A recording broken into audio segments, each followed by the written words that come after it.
అసలు మన తెలుగు సాహిత్యం ఎక్కడి నుంచి మొదలైంది? దాని ముందు నేను మీకు ఈ మధ్య ఏమవుతుందంటే రచయితలు ఇందాకేదో అన్న రచయితలు పెరగాలి, కానీ నా ఉద్దేశంలో చదివేవాళ్ళు కూడా పెరగాలి. ఎవరు చదవట్లేదు, చూడటమే అన్ని.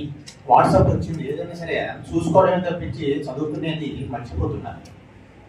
అందుకని నేను చెప్పేది కూడా కొంచెం, అసలు నేను చెప్పేది ఒక కవితోటి మొదలెట్టి, అంటే ఒక సినిమా కానీ తీస్తే నేను చెప్పే కథ సినిమా తీస్తే దాంట్లో ఫస్ట్ సీన్ ఫస్ట్ షాట్ ఎలా ఉంటుందని చెప్పండి. ఇది మే నెల, ఓరుగల్ అంటే ఇప్పుడు వరంగల్ అయింది. ఆ వరంగల్ ప్రాంతంలో మే నెలలో రోడ్డీకర్తలు ఎంత అద్భుతంగా ఎండ ఉంటుందో మీ అందరికీ తెలుసు. అటువంటి రోజున మెట్ట మధ్యాహ్నం సుమారుగా 1:30 దాటిన తర్వాత ఒక పిల్లవాడు జొన్న చేనులో మంచం మీద, ఇక్కడ మంచం మీద చాలా మంది తెలిసినేమో, ఒక పందిరి లాంటిది ఉంటుంది అనుకోండి, 6 అడుగులు ఎత్తు ఉంటుంది, దాని మీద నుంచొని పక్షులు జొన్న చేను పాడు చేయకుండా ఒక ఒడిసెలు లాగి విసురుతున్నాడు. అంటే రాతికి తాడు కట్టి దాన్ని గిర్రమని తిప్పుకుంటే సెంట్రిఫ్యూగల్లో ఉంటుంది. అలాగా ఊరికే కూర్చోకుండా అతను ఒక మంచి హరినామ సంకీర్తన చేస్తూ మనకి అనిపిస్తుంది ఆ పిల్లాడు ఇంత శ్రమ పడుతున్నాడు. వాడు ఎంతో ఆనందంగా ఆ ఒడిసెలు లాగి వేసుకుంటూ ఆ పక్షులు పంటని పాడు చేయకుండా అతను పాడుతున్నాడు. అంత దూరంలో ఎక్కడో ఇంకొక సన్యాసి కూడా, అంటే మహానుభావుడు సిద్ధుడు గురుగారు లాంటి వాడు వస్తున్నాడు. ఆయన కూడా ఇదే హరినామ కీర్తన చేసుకుంటున్న మధ్యాహ్నం శ్రమ మరిచిపోవడానికి ఆ రోజున ఇవన్నీ చేసేవాడు. ఈ పిల్లవాడు అక్కడ కనెక్ట్ అయ్యి వెంటనే ఆ మంచి నుంచి దూకి పరిగెత్తుకుంటూ వెళ్ళి, అంత ఎండ కూడా తలుచుకోకుండా వెళ్ళి ఆయనకి, స్వామీజీ మీరు చాలా ఎండలో ఇలాగా ప్రయాణం చేస్తున్నారు, కాస్త వచ్చి మా మంచి కింద విశ్రాంతి తీసుకుని కొంచెం ఎండ తగ్గాక అసలు కాడు కూడా కొడుతుంది, అప్పుడు మళ్ళీ మీరు ప్రయాణం చేయొచ్చు కదా అని చెప్పేసి రిక్వెస్ట్ చేశాను. స్వామీజీ వచ్చి ఆ మంచి కింద వచ్చాడన్నమాట. ఇంతలోనే అతను ఏం చేశానంటే, ఆ పల్లెటూరులో తాటి బొత్తలు ఉంటాయి తెలుసిన, తాటి చెట్టు నిలువుగాను, ఆ తర్వాత అడ్డంగా 2 బొత్తలు, జరాసంధుడి శరీరం అలాగా చీల్చి ఒక బొత్త వేసి దాని మీద గడ్డి తీసుకొచ్చి వేసాడు. అప్పటిదాకా ఆ పిల్లాడు అసలు చొక్కా కూడా వేసుకోలేదు. ఒక ఈ వడగాలి లోపలికి వెళ్ళకుండా ఒక ఉత్తరేయాన్ని తలబాగా చుట్టుకున్నాడు. ఆ తలబాగా తీసేసి ఆ గడ్డి మీద పరిచి అప్పటికప్పుడు ఒక సీట్, ఒక సోఫా తయారు చేసి ఇచ్చాడు స్వామివారికి. స్వామి ఆశీర్వాదం. ఆయన ఎంతో ఆశ్చర్యపడ్డాడు. అది పిల్లవాడు ఎండలో పిలిచి ఇక్కడ కూర్చోబెట్టాడు. స్వామి మీరేమన్నా కొంచెం కూర్చుంటారా, మాకు మీ దగ్గరే ఉందిరా, నాకు ఇవ్వడానికి అంత జొన్న చేయను ఏమి అభిప్రాయం అలా కదండి, మీకు ఎకరం జొన్న చేయాలంటే దాని పక్కన ఇంకొక 1/2 ఎకరం దోస చేను వేసామండి మేము, 2 మంచి దోసపళ్ళు తెచ్చిస్తాను మీకు, అరమగ్గిన దోసపళ్ళు. ఇది కేవలం తెలుగులోనే ఉంటుంది, పదం దోసకాయకి వర్తిస్తుంది. ముగ్గిపోయినా బాగోదు దోసపండు, పచ్చిగా ఉన్నా పర్లేదు. అది బాగా ముగ్గిపోయడానికి ఒక స్టెప్ కింద, దోరపండుకు ఒక స్టెప్ పైన, అది అరమగ్గిన దోసపండు అనమాట. అవి 2 పళ్ళు పెద్ద పళ్ళు తీసుకొచ్చి పెట్టాడు. స్వామివారు అవి తిన్నాక అక్కడికి వెళ్ళి ఆ పామరత్తులకి నీళ్లు వంటకాలు ఎలా ఉంటాయి, ఆ నీళ్లు తీసుకొచ్చి తాగించాడు. స్వామివారు చాలా సంతోషపడ్డాడు. కాళ్ళ దగ్గర వచ్చి కాళ్ళు పట్టుకున్నాడు పిల్లవాడు. 1 గంట అయింది, కొంచెం ఎండ తగ్గింది, గాడు తగ్గింది. స్వామివారు అన్నారు, ఎవరు అసలు ఈ పేరేంటి, ఏమన్నా చదువుకుంటున్నావా ఏమిటి, మధ్యాహ్నం ఇట్లా డ్యూటీ చేస్తున్నావు? అప్పుడు చెప్పాడు, మా అమ్మ నాన్న నాకు చెప్పారు, పక్షులు పాడవకుండా నేను పరిణామ సంరక్షణ చేస్తుంటే దాని ఫలితంగా నా అదృష్టం కొద్దీ మీరు కనిపిస్తారు. చదువుకున్నా ఏదో ఇలాగా కాస్త చదువుకున్నా. ఏం చదువుకున్నాం అంటే, నేను కుమార సంభవం, అభిజ్ఞాన శాకుంతలము, రఘువంశము, ఉత్తర రామచరిత్ర, ఈ పేర్లన్నీ చెప్తున్నాయి. ఎవరో ఒక పెద్ద విద్వాంసులు చదువుకున్న పేర్లన్నీ చెప్తున్నాడు ఈ పిల్లవాడు. 11 సంవత్సరాల పిల్లవాడు. స్వామివారికి కొంచెం ఆశ్చర్యం, నిజంగా చదివాడా చిన్న అనుమానం లేదు. సరే ఒక పని చేయి, నీకు తెలిసిన ఒక పద్యం వీటిలలో ఏదో ఒక కాళిదాసు ఏదో చెప్తా, కొన్ని నీకు తెలిసింది ఏదైనా సరే, వాళ్ళు రాసిందేనా కావచ్చు, లేదా నువ్వు విన్నది ఒక పద్యం చెప్పరా. అప్పుడు ఆ పిల్లవాడు ఈ పద్యం చేతులారంగ శివుని పూజింపలేని, నోరు నవ్వంగ హరికి దిగుడువడేని, దయయు సత్యము లోనుగా గలుపడేని, కలిగినేటికి తల్లుల కలుపు చేటు. అంటే దీంట్లో ఎంతో వేదాంతం కూడా ఉంది. ఆ రోజుల్లో వైష్ణవులు శివభక్తులకి చాలా గొడవలు జరిగింది. మీరు కమలాసన్ సినిమా పెట్టి దశావతారాలు చూస్తే తెలుస్తుంది. ఒకళ్ళొకళ్ళు చంపేసుకునేవాళ్ళు, ఏడు తగలు పెట్టుకునేవాళ్ళు. ఆ రోజుల్లో ఒక శివుడు విష్ణువు ఇద్దరు కూడా ఒకటే అనేటువంటి తత్వాన్ని దీంట్లో ప్రస్ఫుటింపచేసేలాగా చెప్పాడు. అంతేకాదు మూడో పాఠంలో ఏం చెప్పంటే దయ, సత్యం, ఇవి లేకుండా మీకు భక్తుల్లో వేస్ట్. ఇవన్నీ ఒక 11 ఏళ్ల కుర్రవాడు చెప్పాడు. ఆయన ఆశ్చర్యపోయి, బాబు రారా, ఈ రోజు నిన్ను కలవడం నీది కాదు, అదృష్టం, నాది, నా అదృష్టం అని చెప్పి కౌగిలించుకొని నీ పేరేమిటి, మీ నాన్నగారు ఏం చేస్తారు, ఇవన్నీ అడిగితే అప్పుడు ఆ పిల్లవాడు చెప్పాడండి, నా పేరు పోతరాజు అండి, మా ఇంటి పేరు బంగారు, మా నాన్నగారు కేసరి, మా అమ్మ ఏమన్నా లక్ష్మమ్మ, అదిగో అదే మా ఇల్లు, మా ఎడ్లు ఉన్నాయి, ఇక్కడ ఏమన్నా ఈ పొలం, ఇది ఆయన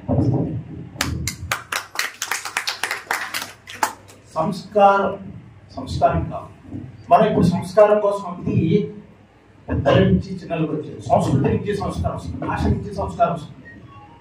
భాషని, ఆ సంస్కృతిని, సంస్కారాన్ని విడదీసి చూడలేము. సంస్కారవంతమైనటువంటి ఇప్పుడు మనం ఇదేంటి పర్సనాలిటీ డెవలప్మెంట్ అంట. పర్సనాలిటీ డెవలప్మెంట్ కోసం ఏదో కోర్సులు చేస్తాం. స్పూన్ ఎలా పట్టుకోవాలి, టై ఎలా కట్టుకోవాలి, బూట్లకు పాలిష్ ఎలా వేసుకోవాలి, ఇది కాదు పర్సనాలిటీ. క్యారెక్టర్ ఉండాలి. ఈ క్యారెక్టర్ వచ్చేది సంస్కృతి, సంస్కారం రావాలి. స్టీఫెన్ కోవీ ఆయన ఏం చెప్పారు, 7 habits. The first habit is the initiation. ఈ పిల్లాడికి అదే ఉంది, చొరవ తీసుకొని ముందుకు వెళ్ళేటువంటి, అంటే ఒక proactiveness. Everything is based on principles. Character is based on principles, not on the personality, just skin deep. So అటువంటి సంస్కారవంతమైనటువంటి మనిషి వెంటనే ఆయన చెప్పాడు, నీకు ఒక ఉపదేశం చేస్తారని. ఆయన శివపంచాక్షరి మంత్రాన్ని ఉపదేశించాడు. ఆయనే బొమ్మేరు కోటరాజు. బొమ్మేరు కోటరాజు గారు ఆ తర్వాత సరే ఒక గ్రంథం రాశారు, తర్వాత భాగవతం రాశారు. భాగవతంలో ఆయన చెప్పింది, పలికిడిది భాగవతం అట, పలికించెటివాడు రామభద్రుండట, నే పలికిన భవహరమగునట, పలికిన వేరుడుగా పలుకుటయ్యానా, అన్ని నాలే, నాదేం లేదు దీంట్లో. భగవంతుడు చెప్తున్నాడు, నేను చేస్తాను. మీరు రాసిన కొద్ది పద్యాలు చెప్పి తర్వాత మనం ఆధునిక రచనలోకి వెళ్దాం. శ్రీ కైవల్య పదంబు చేరుకునే చింతించదం లోకరక్షైకారంభకు, భక్త పాలన కళా సంరంభకు, దానవోద్రేకనా స్తంభకు, జయలోక విలస త్రిజాల నాకాంజాత సంభూత నాకాంజాత భవాండ గుండకు, మహానందంగనాటింబకు. భక్తులని పాలించడం అనేటువంటిది there is no engineering, it's all art. భక్త కళా పరిపాలనలో సంరంభం. శ్రీ మహావిష్ణువుడు ఎంతో తొందరపాటుతోటి భక్తుల్ని పాలించాలనేటువంటి కళలో ఎక్స్పర్ట్ అయిపోయాడు. సో కళలకి అంత పెద్ద పీట వేస్తూ శ్రీకారంతో మీరు చెప్పినటువంటి మొదటి పద్యం భాగవతం.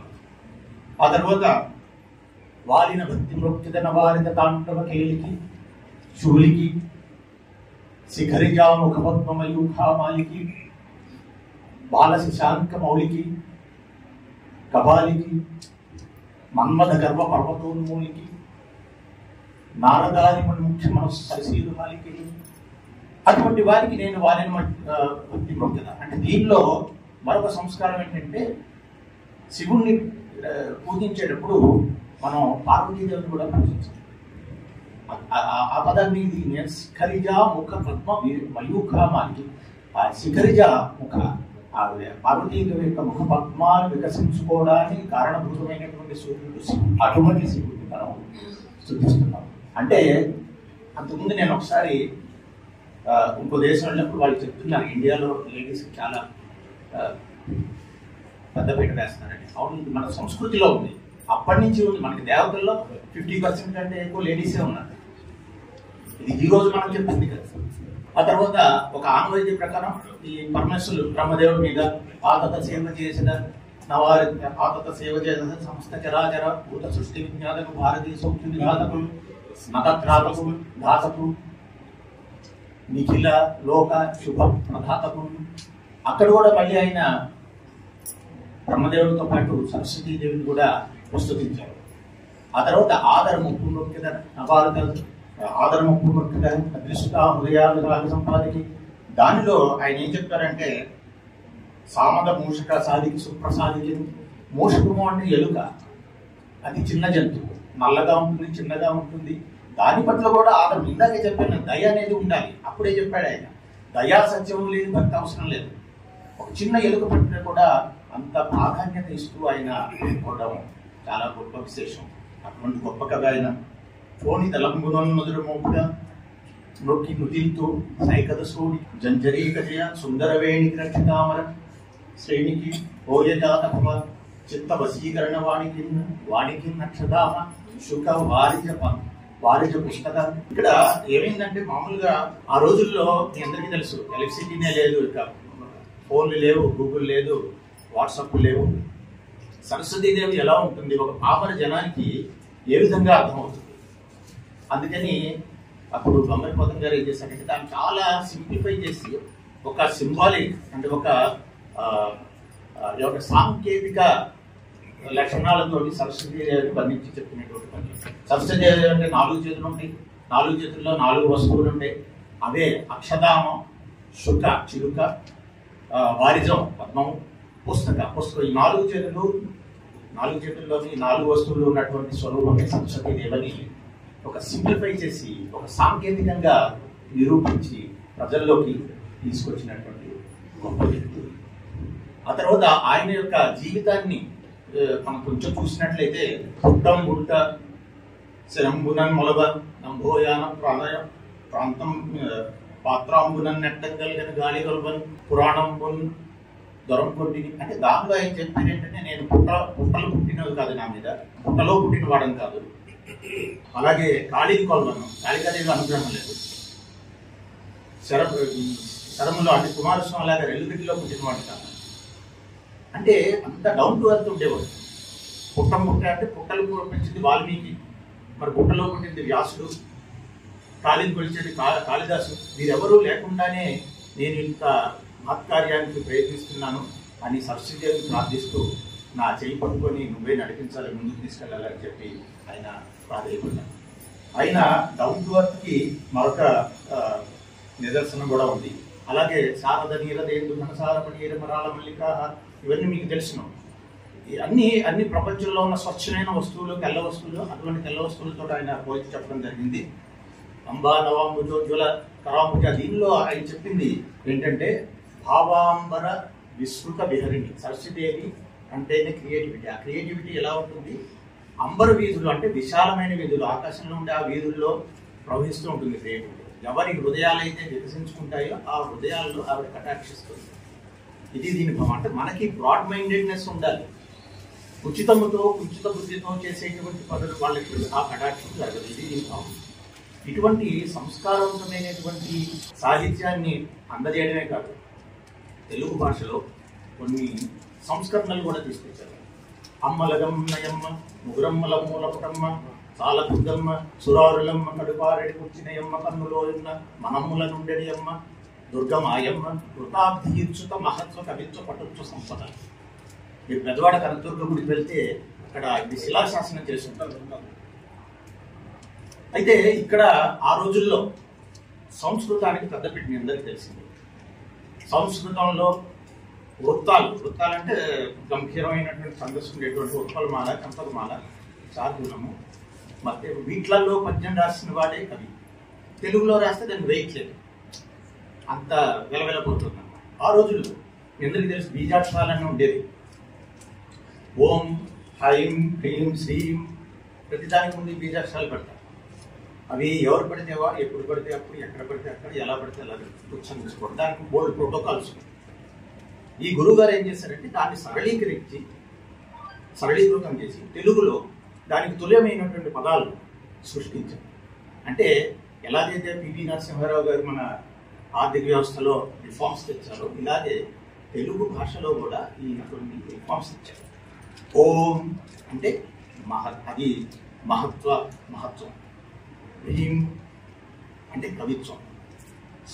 హైం అంటే భువనేశ్వరీదేవి, అక్కడ పటుత్వం, లాజిక్.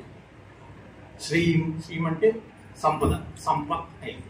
అలాగే కవిత్వ మహత్వ పటుత్వ సంపదలు అనేటువంటి 4 పదాలని కూడా ఈక్వలెంట్ టు బీజాక్షరం సాంస్క్రిట్ అంటే తెలుగుని ఇంత బాగా ధరించి దానిలో ఒక రీఫార్మ్స్ తీసుకొచ్చినటువంటి మహానుభావుడు. And the most important thing is ఆయన ఈ was very much down to earth అన్ని విషయాల్లోనూ. వీరికి ఇంకొక దృక్పథం ఉండేది. అప్పట్లో ఉన్నటువంటి కవులు మీరు ఎవరు చూసిన శ్రీనాథుడు చూడండి, నన్నయ్య తిక్కన్నయ్య అందరినీ కూడా రాజులు ఆదరించేవారు, పోషించేవారు. కానీ ఈయన మాత్రం మరి ఏదో దెబ్బతిన్నట్టున్నారు. అది మాత్రం కాదని తిరుమలేశ్వర ప్రభులను ఇచ్చి సొమ్ములు పురంబులు వాహనంబులు పుచ్చుకొని శరీరము జొక్కి సమ్మెట విరేకులం పడక సమ్మతితో హరికించి చెప్పే ఈ బమ్మెర పోతరాదు కంటూ భాగవతంకు జగత్తి తంపుడను అంటే ఎవరికి అంకితం చేయదు, రాజులకి అంకితం చేయదు. మరి రాజులకు అంకితం చేయకపోతే మనకు డబ్బులు ఎక్కడి నుంచి? నవరసాల కావ్యకన్యకును గూడులకి ఇచ్చి ఎప్పుడొక గూడు భుజించడం కంటే సత్కవులు హలికులైననేమి కౌతాలికులైననేమి గహనాంతర సీమల కందమూలలు గోలినా పర్వాలేదు. నిజగాన సుధార పోషకార్థమై కళ్ళ పిల్లల్ని పోషించుకోవడానికి కోసం రైతైనా పర్వాలేదు, హాలికులైనా పర్వాలేదు. ఒకసారి కరుణశ్రీ గారు సార్ ప్రొఫెసర్స్ గారు ఈయన మీద ఒక పద్యం చెప్పారు. ఈయన చేసేది కవిత్వమా లేకపోతే సేద్యమా అని చెప్పేసి కూడా చమత్కారంగా మీరు చెప్పారంటే వీరిలో మనం తెలుసుకోవాల్సింది ఏంటంటే మనం చేసే ధర్మాన్ని వదిలేయమని ఎప్పుడు చెప్పలేదు. అన్ని వదిలేసుకొని మీరు సన్యాసి అయ్యి మీరేమో ఉద్ధరించాల్సినటువంటి అవసరం లేదు. మోక్షం కావాలంటే చక్కగా వ్యవసాయం చేసుకోండి, పండించుకోండి, పంటలు పండించుకోండి. పార్లల్గా మీరు ఈ దేవుడి కోసం ఇవన్నీ కూడా భక్తి మార్గంలో నడవండి అనేటువంటి స్ఫూర్తిని ఇచ్చారు. అన్ని వదిలేయాల్సిన అవసరం లేదన్నారు. అలాగే రాజులకి అంకితం చేయాల్సినటువంటి అవసరం ఎంత మాత్రం లేదని చెప్పేసి బొమ్మరపోతం గారు ఆ రోజు మనకి. ఇంకా ఇప్పుడు ఒక్కసారి మనం మొదటి నుంచి చూసుకుంటే ఈ సాహిత్యం అనేటువంటిది మనం అందరం అనుకుంటాం. నన్నయ్య గారితో ఆదికవి నన్నయ్య అంటే ఇక్కడ ఏంటంటే ఆదికవి నన్నయ్య అయితే నన్నయ్య ముందు కవులు లేదా, సాహిత్యం లేదా? నన్నయ్య గారు గురువు గారు, ఆయన కవే కదా, ఆయన రాశారు కదా. మరి నన్నయ్య గారు ఆదికవి ఎలా అయ్యారు? రచయితలందరికీ ఇది ప్రశ్న. అంటే సాహిత్యం అంతకు ముందే ఉంది, దానికి రికార్డు లేదు. మనకి తెలిసినంత వరకు మనం గుర్తించింది నన్నయ్య గారు మొదటి కవిగా అంతే కదండి. అంతకుముందు జానపద సాహిత్యం చాలా ఉండేది. జానపదం అంటే జనాల్లోంచి వచ్చినటువంటి పదాలతో కూడినటువంటి సాహిత్యం. అప్పట్లో స్త్రీలకి ఎడ్యుకేషన్ చాలా తక్కువగా ఉండేది, బయటికి పంపించేటువంటి అవకాశాలు కూడా ఉండేవి కదా.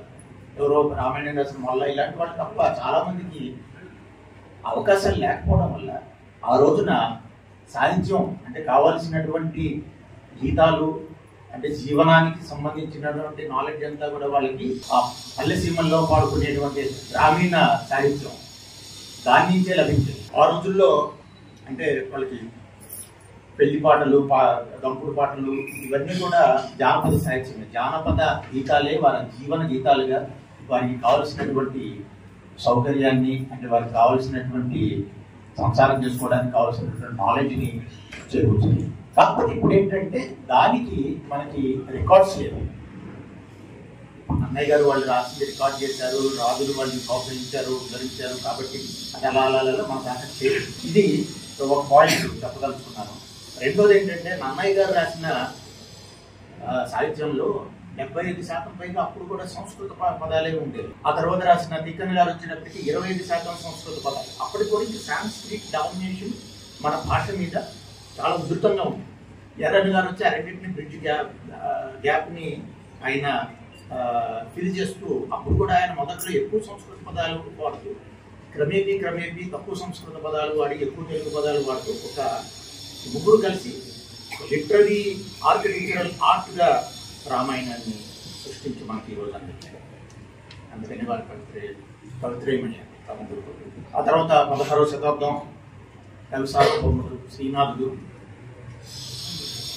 ఆ తర్వాత వచ్చిన వాళ్ళు వీళ్ళు స్వర్ణయుగం అనేటప్పటికి మనకి అల్లసాని పెద్దన, మరి ఆయనతో పాటు ఆంధ్రదేశ కవులు శ్రీకృష్ణదేవరాయలు. అప్పుడు మళ్ళీ ఆయన తెలుగు మంచి ఆలోచించారు.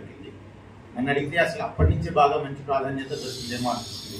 ఎందుకంటే అప్పుడు ఆయన దగ్గర ఉన్న కవుల్లో ఒకళ్ళిద్దరు తప్ప అందరూ తెలుగు కవులే, ఒకళ్ళిద్దరు సంస్కృత కవులు ఉండేవాడు. ఆ తర్వాత మనం తెలుగు వారు కాకపోయినా గుర్తించదగినటువంటి ఆయన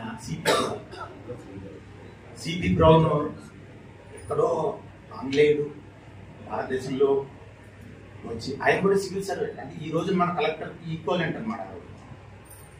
ఆయన మక్కువతో తెలుగు నేర్చుకొని ఎంతో రీసెర్చ్ చేసి వేమన, యాక్చువల్గా వేమన ఎప్పుడు పుట్టాడనేది మనకి సరైన ఆధారాలు లేవు. ఆయన అభిప్రాయపడ్డాడు 1600 చిల్లర అప్పుడు పుట్టాడని ఆయన అభిప్రాయపడ్డాడు. అదే ఇప్పుడు దగ్గర నేను గూగుల్ కూడా చూడాలి. కానీ ఈయన రీసెర్చ్ చేసి ఇవన్నీ కూడా మనకి అందించినటువంటి ఆయన ఒక డిక్షనరీ రాశారు. సిపి బ్రౌన్ గారు రాసిన తెలుగు నిఘంటు, తెలుగువాడు కాకపోయినా ఆంగ్లేయుడు కూడా ఇంత ఆయన ఒకసారి బాధపడ్డాట. అసలు ఈ తెలుగు సాహిత్యంగా అయిపోతుంది, దీన్ని ఎవరు ఉద్ధరించేవారు. ఆ శ్రీకృష్ణదేవరాయలు గారి సామ్రాజ్యంలో ఒకసారి శ్రీకృష్ణదేవరాయలు అడిగారు, అసలు కవిత్వం అంటే ఎలా ఉంది, అసలు దీని మీద అటు తెలుగులోనూ ఇటు సంస్కృతంలోనూ మీ అభిప్రాయం చెప్పండి. అలా చెప్పిన వాళ్ళకి నేను గండపెండేరం ఇస్తాను. అప్పటి నుంచి గండపెండేరం ఫేమస్ అయింది. ఒక కడియం, బంగారు కడియం 2 పళ్ళల్లో పెట్టి తీసుకొచ్చి అక్కడ పెట్టారు. పెట్టేటప్పటికి పెద్దన్న గారు సభలో ఉండేటప్పటికి మిగిలిన వాళ్ళంతా ముందుకు రారు కదా. ఒక పెద్దన్న గారికి ఇచ్చింది గర్వంతో, పెద్దన్న వలె పండితుడు పృథ్వీన లేరని నీ వెరుంగబా. ఫోన్ మీద పెద్దన అనేటువంటి పండితుడు మరొకళ్ళు నాకే ఇవ్వాలి. అయితే దీనికి 2 అర్థాలు ఉన్నాయి. 2వ అర్థం తర్వాత చెప్తారు. సరే, ఆయనకి గండపెండేరం ఇచ్చారు. ఇచ్చి సరే ఎలా ఉంటుంది తెలుగులోను సంస్కృతంలోను చెప్పంటే ఆయన సుదీర్ఘమైనటువంటి ఒక పెద్ద పద్యం ఉత్పల మాలికలో చెప్పారు. 4 పాదాలు అంటే ఉత్పల మాల, అంతకంటే ఎక్కువ మాలికలు పోయింది. ఉత్పల మాలికలు 15 పాదాలు తెలుగు, 15 పాదాలు సంస్కృతం. పూత మెరుంగులను బసరు పూప పెడంగులు దూకునట్టి వాత ఇతల జగ్గు నింపు నెనగావలి గమ్మన గమ్మనం వలెన్ రాతిరింబవల్ మరపురాని హొయల్ జలియారజంపుని దాతరి దీపులంబలే దీపురంబలే లోతలంచినన్ బాతిక బైదెలి పుట్టుకలోని పల్లటి పూతల ఓలి సొగసు కోర్కెలు రావలి ఆలకించినన్ చేతి కొలంది కౌగిటకు చేర్చిన చిన్నీయ కన్ని కొన్ని మేల్మూతల తన్ను దోయివలి ముచ్చటి కావలి మట్టి చూసినన్ దాతడనున్న మిన్నులం కుంటుల గమ్మ కమ్మనవు వాదవి దంట పండువలి వాదెర తొండ పండువలి వాసని కావలి పంట నూదినన్ గానల దమ్మి చూలి కైవస పుంజవరాలి సిప్పి పుమ్మితులి ఎప్పరం పుచికి నిబ్బర గుబ్బకు గబ్బి గుబ్బ సంభూతలనున్న కాయసరి కోడిమికి నెరనట్ల బంది సంగారపు సన్నతంతి నయగారపు కన్నడ గౌడ కుంచుత తానడరి పసంది బిటాడెడు మోతబుల్ హరవు మొల్లము గావలి అప్సరిలు ఈ రీతిగా. ఇప్పుడు దాకా చెప్పింది 15 పంక్తులు అచ్చతెలుగు. ఇక్కడి నుంచి సంస్కృతంలో చెప్పారు. హరవు మొల్లము కావలి అచ్చతెలుగులు ఈ రీతిగా సంస్కృతం ఉపచరించడి పట్టున్న భారతీయ ధూటీ తపనీయ గర్భనికటీ భవ సాహితీ భౌతిక నాటక ప్రకర భారత సమ్మత ప్రభాశీల నగాత్మజ గిరిశ శేఖర పాత సుధాకర బహుభంగమ గుమంగమ గుంగురాత్పటీ జాతక తాళయుగ్మ పదయుగ్మ సదాల భౌతిక నాటక ప్రకర భారత సమ్మత ప్రభాశీత నగాత్మజ గిరీశ శిఖిర సీత మయూఖ రేఖికా పాత సుధాకర బహుభంగ గుమంగుమ గుంగుమాత్పటీ జాతక తాళయుగ్మ లయ సంగతి చుంచు విపంచికా మృదంగా తథా సేదిహిత భంగనుధాను ధిందిమీ పదానుకూల పదవారకు హృద్వహార కింకిణీ నూతన కల్కలాచరణ నూపుర ఝళఝళీ మరంద సంభూత వ్యుద్ధిని చకచక ధృకచోత్పల సార సంగ్రాహయాత కుమార సందవ హరివిలాసమే చేతము చల్లజేయవలెను జిల్లన చల్లవలెన్ మనోహర గోకృత మధుద్రవ రస ప్రసారాది రచన ప్రసరంబు సారె సారి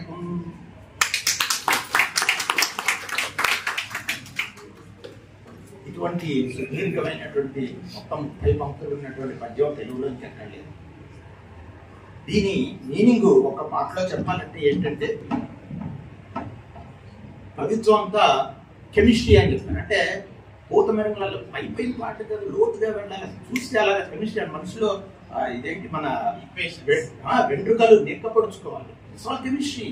శ్రీశ్రీ గారి అభిప్రాయం ఏంటంటే దీని మీద, పులి చంపిన లేడి నెత్తురు ఎగరేసిన ఎర్రన జెండా ఉద్రాలికనైన జ్వాలిక కలకత్తా నాళిక కాలిక నాలిక కావాలో నవకవనాలి. ఇంకా ఎలా ఉండాలి? కదిలేది కదిలించేది, మారేది మార్పించేది, పెను నిద్ర వదిలించేది, పరిపూర్ణపు బ్రతుకునిచ్చేది కావాలో నమ్మకోసం. ఒక్కొక్క కవికి ఒక్కొక్క అభిప్రాయం. కానీ అందరు చెప్పింది ఇదే, స్పందన ఉండాలి. స్పందన నుంచి కవిత్వం వస్తుంది, కవిత్వం నుంచి మనిషి స్పందన పొందాలి. చలజేగిన జలసమ్మర్దం వికసించదు విద్యుత్తేజం. అవి చూసినప్పుడు మన వినాయకుడు నిమజ్జనానికి వెళ్ళని ఎంతో మంది మనుషులు ఉంటారు. చలరేగిన జలసమ్మర్దం, అలాగే బోల్డ్ అని విద్యుత్ దీపాలు ఇవన్నీ చూసినప్పుడు మీకు స్పందన కలుస్తుంది. దానిలోంచి వస్తుంది కవిత్వం అని చెప్పేసి మనకి శ్రీశ్రీ గారు. ఈ మధ్యలో వచ్చిన వాడు వేమన. వేమన గారు ఒక వెరైటీ కవి. అంటే ఆయన అన్ని ఆట వెలుగులో చిన్న చిన్న, అంటే ఆయనకి వచ్చినటువంటి నిత్యం ఆయన కనిపించిన నగ్న సత్యాలని ఒక చిన్న పదజాలంలో సింపుల్ గా రాసినటువంటి మొదటి కవి వేమన. ఆ తర్వాత గురజాడ గారు వచ్చారు. గురజాడ గారు ఇంకా చాలా సంవత్సరాల తర్వాత, సుమారుగా గురజాడ గారు వచ్చింది 1862. ఆ మధ్యలో కొంత గ్యాప్ వచ్చింది. ఏంటంటే ఆంగ్లేయులు వచ్చారు.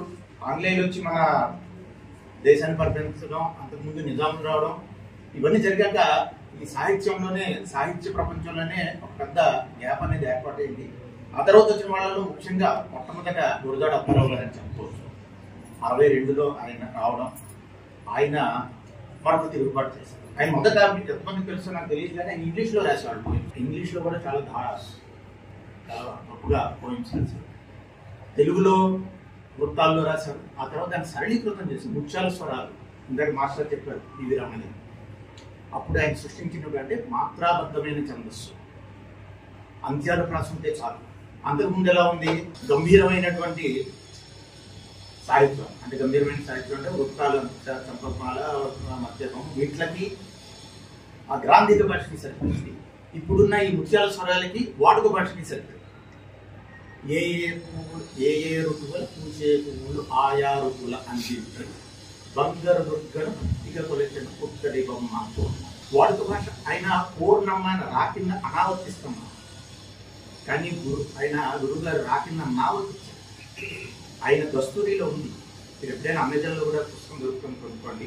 ఆ పక్కన వీళ్ళు ప్రింట్ చేసేటప్పుడు రాకిన్న అనావృత్తి ఇవ్వడం న్యాయం అని చెప్పి అందరి అభిప్రాయం.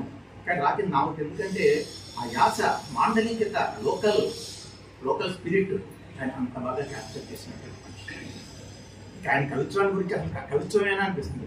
దేశం అంటే మట్టి కాదు, దేశం అంటే మనుషులు. కవిత్వం ఏం కనిపించదు, ఒక నినాదం, ఒక అద్భుతమైనటువంటి ఈ శబ్దాలు. లాంగ్వేజ్ ఉన్న సింపుల్ లాంగ్వేజ్ వాడుకోవచ్చు. అంతేకాదు గురజాడ గారు చేసిన మరొక గొప్ప అదేంటంటే, సాహిత్యాన్ని ఆ రోజుల్లో ఉండేటి సమాజంలో ఉండేటువంటి సామాజిక న్యాయం కోసం, సంఘ విద్రోహ దురాచారాలని నిర్మూలించడానికి సాహిత్యాన్ని ఒక ఆయుధంగా తయారు చేశారు. చేసేప్పుడు కన్యాశుల్కం ఉషశ్రీ గారి ఇంటర్వ్యూ ఒకసారి ఆయన పార్లమెంట్ పద్మనాభం గారు ఇంటర్వ్యూ చేస్తుంటే అడిగారు, మనం ఎప్పుడు సాహిత్యంగానే రామాయణ మహాభారతం మనం ఎప్పుడో ప్రాచీనమైనటువంటి ఇతిహాసాలు చెప్తాం, ఇప్పుడు ఏమైనా కావ్యం ఉందా అలాంటిది అంటే ఆయన చెప్పారు, ఇప్పుడు ఉన్నది అదే కన్యాశుల్కం. డామిట్ శతాబ్దం తిరిగి తాంబూలాలు ఇచ్చిన తగ్గుతాం. ఇవి ఎంతో ఫేమస్ అయిపోయినాయి. తెలుగు సాహిత్యం ప్రతి రచయిత కూడా అనేక సార్లు వాడేసుకుంటాం. Talking to me is education.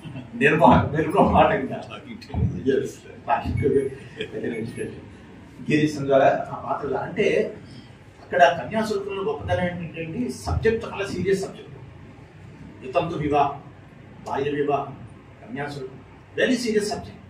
కానీ హాస్యాస్పదంగా దాంట్లో మరి వాడుక పదాలతో ఒక సింప్లిఫై చేసి స్టోరీని ఆడుకోవడానికి వీలుగా ఉండేలాగా ఒక నాటకం రూపంలో తీసుకొచ్చి 1890s రాశారు అది. ఆ తర్వాత ఇప్పటికీ కూడా కన్యాశుల్కం ఒక ఎంత ప్రాముఖ్యత ఉంది తెలుగు సాహిత్యంలో అనేది ఉన్నది. అందరూ రచయితలు, వాళ్ళకి నేను చెప్పదగిన వాడిని కాను.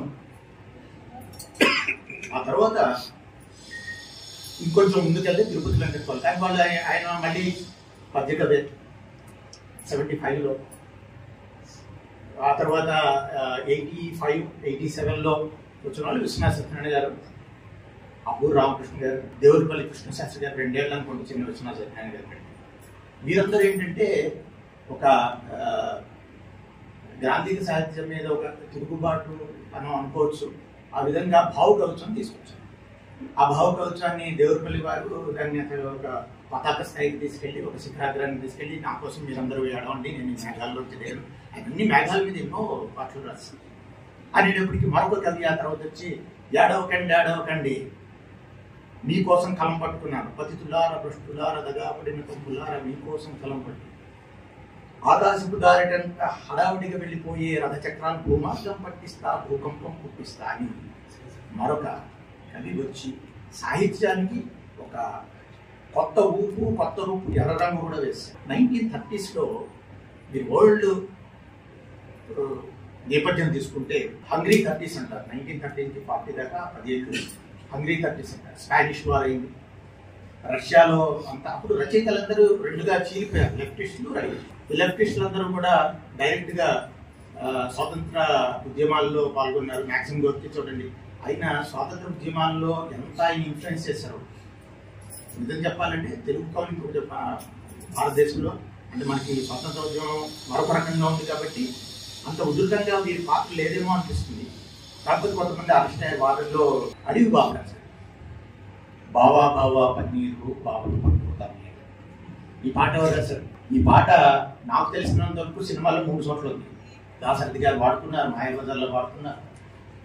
ఇది రాసింది అడవి బాబు.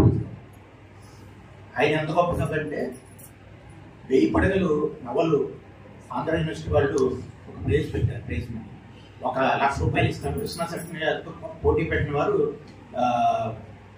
అడవి బాబు అంటారు. 2 నావల్స్ కూడా ఎంపికైనాయి. 2టికి ఫస్ట్ ప్రైజ్ ఇద్దామని తీర్మానించుకున్నారు. 10 మంది కమిటీలు ఉంటే 5గురు అటు ఓటేశారు, 5గురు ఇటు ఓటేశారు. కానీ చివరిలో మాత్రం ఈ 1000 పడగలకే ఇవ్వడం జరిగింది.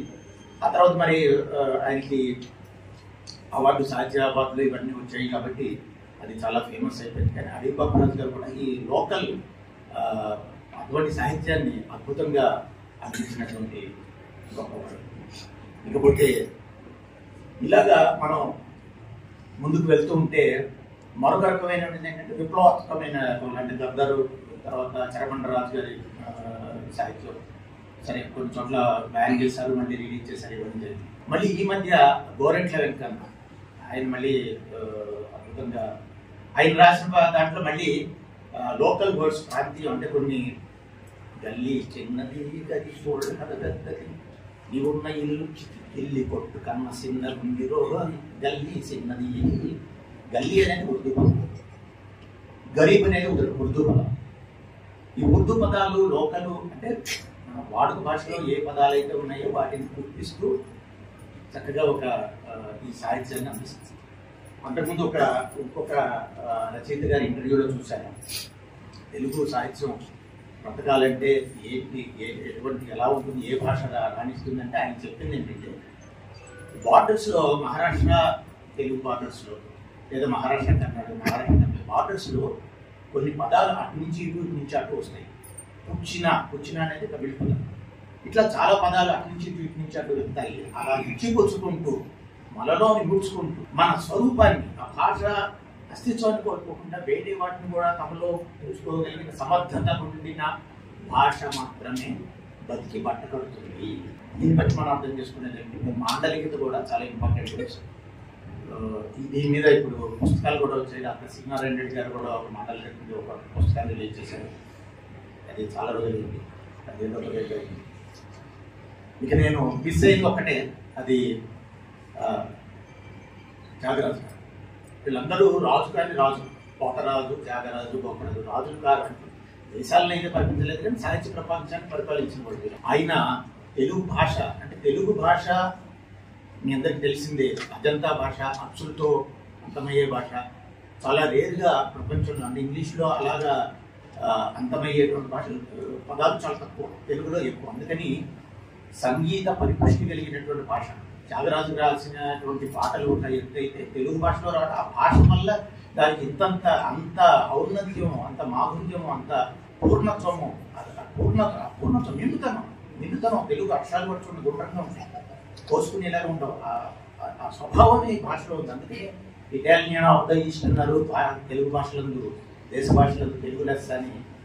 అన్నది కూడా తెలుగువాడు కాదు, సిటీ బ్రౌన్ గారిని ఇంత అట్రాక్ట్ చేసి ఆయన కృష్ణయ్య రాశారంటే మనంతో ఆలోచించుకోవచ్చు ఈ భాషకి ఎంత పట్టు ఉంది, సామర్థ్యం ఉంది అనేటువంటి, ఎంత సంస్కారం ఉంది అనేటువంటి. ఇక నేను ముగించే ముందు ఇక్కడ ఉన్నటువంటి రచయితలందరికీ కూడా, ఇది మామూలుగా తెలుగు వాళ్ళందరికీ కూడా నైతిక బాధ్యత అయితే రచయితలకు వృత్తి బాధ్యత. మన ముందు ఈ సాహిత్యాన్ని ఎలా ముందుకు తీసుకెళ్ళాలి, ఎలా కాపాడుకోవాలి, ఎలా పెంపొందించుకోవాలి, పరిరక్షించుకోవాలి, దానికి జగన్ బాబు గారు మంచి ప్రయత్నం చేసే టైం వారు ఒక వేదికని క్రియేట్ చేశారు. తద్వారా వీరు తెలుగు వాళ్ళలో ఉన్నటువంటి ఒక ఐడెంటిఫై చేయాలి, ఆర్టిస్ట్ని ఐడెంటిఫై చేసి సాహిత్య ప్రియులు కానివ్వండి, రచయితలు కానీ వారికి మంచి ఈ వేదికని కల్పించారు. అందరూ కూడా సహకరించి దీని యొక్క బెనిఫిట్స్ కూడా తీసుకోవాలని కోరుకుంటూ నేను సెలవు తీసుకుంటున్నాను.